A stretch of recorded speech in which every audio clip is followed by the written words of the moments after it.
लेकिन लालू जी जब आए तो उन्होंने सबको कुर्सी पर बैठने का अधिकार दिया, मान सम्मान दिया, अधिकार दिया, और जो बोलने की आजादी हमारे पास नहीं है। तो उस समय की सरकार ने तो नहीं, रास्ते में जो है लकीर बिछाया और गोली चलाई, उनको दिल्ली आने दिया। उनका हक अधिकार है दिल्ली आने का, अपनी मांग रख। 400 का सिलेंडर देखिए 1200 में मिल रहा है, 60 रुपए का डीजल पेट्रोल 100 पार हो गया है। सर कहना है या अपना इलाज कराने में दिक्कत ना हो। अमानक में रामा देवी ने क्या एजुकेशन पे काम किया है, कौन सा उन्होंने जो है रोड बनाया है, कौन से उन्होंने हॉस्पिटल बनाया है। उन्होंने जो है 10 साल से वो सांसद है, 15 साल से।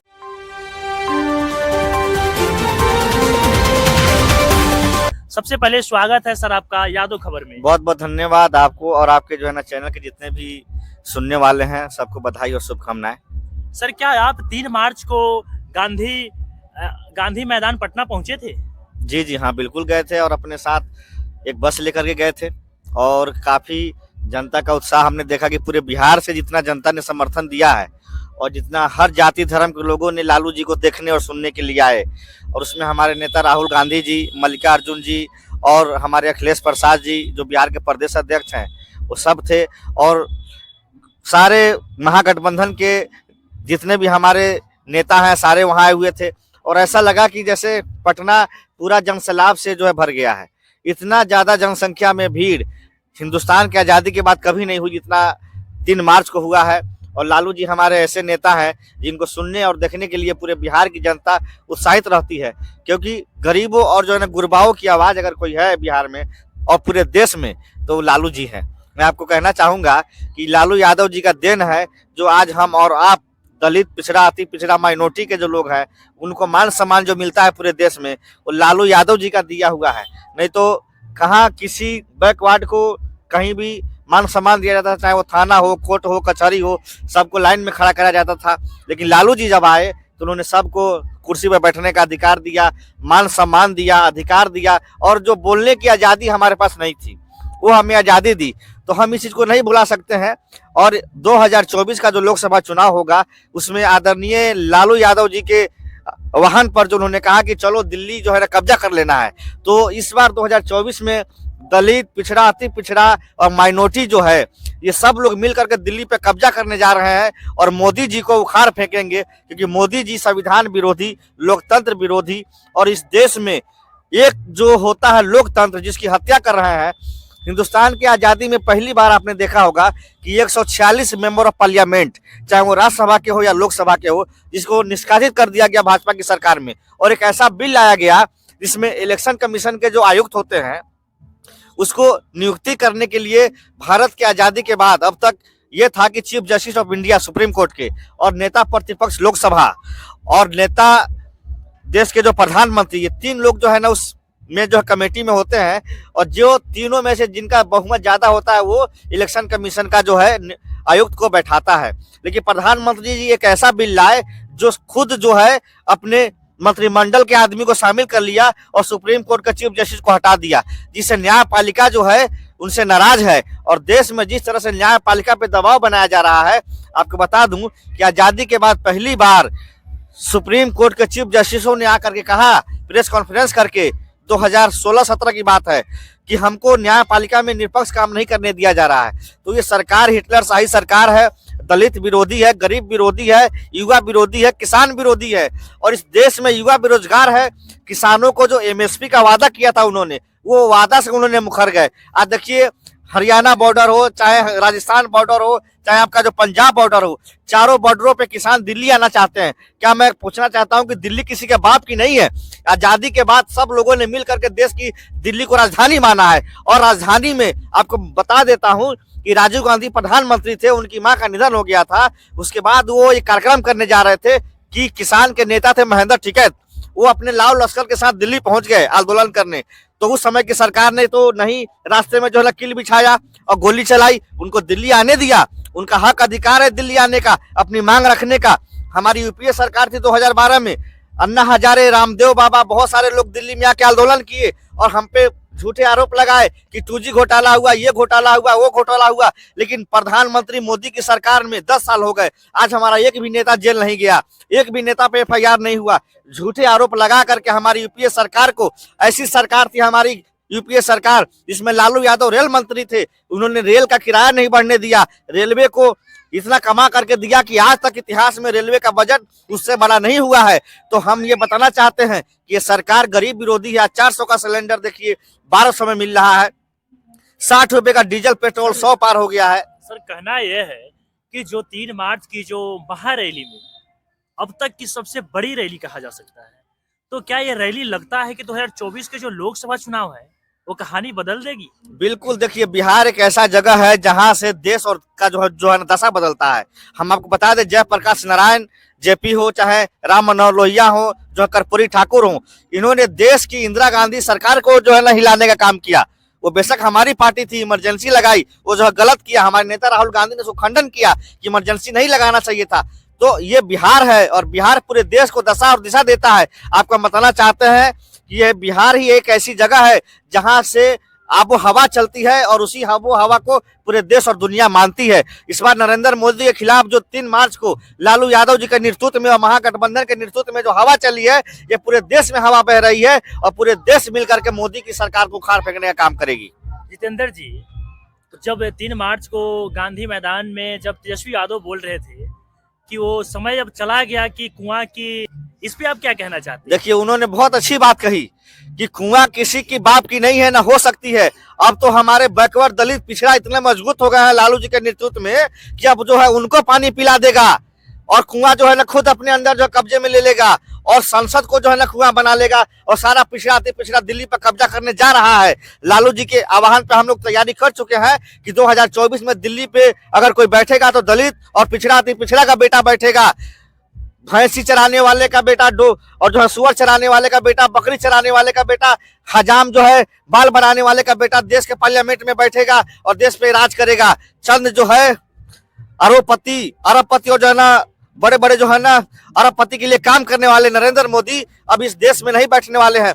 मैं आपको जानकारी देना चाहूंगा, पूरे देश में जो है 2 लाख जो है ना करोड़ रुपए का कर्जा किसानों पर है, लेकिन मोदी सरकार उसको माफ नहीं कर रही है। लेकिन 16 लाख जो है ना करोड़ रुपए का कर्जा चंद पूंजीपतियों का मोदी सरकार ने 10 बरस में माफ किया है। अब बताइए, किसानों का कर्जा नहीं माफ होगा, लेकिन जब हमारी यूपीए की सरकार थी तो हमने 72,000 जो है ना करोड़ का कर्जा किसानों का पूरे देश में माफ किया था। हमारी सरकार आएगी तो हम पूरे देश में जो है ना किसानों का जो कर्ज माफी करेंगे। युवाओं को जैसे रेलवे में RRB Allahabad A group, B group, D group में जो नौकरी देते थे, एनटीपीसी में बहुत सारे जो मंत्रालय हैं उसमें हम नौकरी निकालते थे, लेकिन आज सरकार ने सारी चीजों को अडानी और अंबानी को दे दिया है। एयरपोर्ट भी दे दिया, रेलवे दे दिया, एनटीपीसी दे दिया, रक्षा मंत्रालय का जो रफाल है जिसको हिंदुस्तान की एचएल बनाती थी उसको अंबानी को दे दिया, जो बनाने के लिए जिसके कभी सुई नहीं बनाया। तो देश का ये जो युवा खतरे में है, अग्निवीर ला करके देश के युवाओं को गुमराह किया है। अब बताइए, आप ही अगर सेना में जा रहे हैं और आपको अगर बॉर्डर पे गोली लग गई, अगर आप मर जाते हैं तो आपको शहीद का दर्जा नहीं मिलेगा। ऐसा कानून मोदी सरकार लाई है और 4 साल में अगर आप रिटायर हो जाएंगे तो आपको का जीवन बर्बाद हो जाएगा। तो इस तरह का जो है देश के युवाओं के साथ जो खिलवाड़ हो रहा है और देश के जो है ना सीमाओं की जो रक्षा करने वाले हमारे जवान हैं उनकी हिम्मत को भी तोड़ा जा रहा है। ऐसा नहीं होना चाहिए। ये सरकार चंद जो है पूंजीपति अरबपति की सरकार है, ये सरकार जनता की नहीं है। जनता की सरकार होती तो 400 का सिलेंडर 400 में मिलता, 60 रुपए का डीजल 60 रुपए में मिलता। एजुकेशन पे 18% जीएसटी लगा दिया गया है। आप जो सिलेंडर की बात कर रहे हैं, अभी बीजेपी की सरकार जो, और आज बिहार में पूरे 1200 की सिलेंडर मिल रही है। देखिए, राजस्थान में मैं आपको बता दूं कि उन्होंने वादा किया था कि हम सिलेंडर 500 में देंगे, लेकिन जो है ना जैसे वो जो है चुनाव जीते वो अपना वादा से मुकर गए। उन्होंने कहा कि हमने ये नहीं कहा था।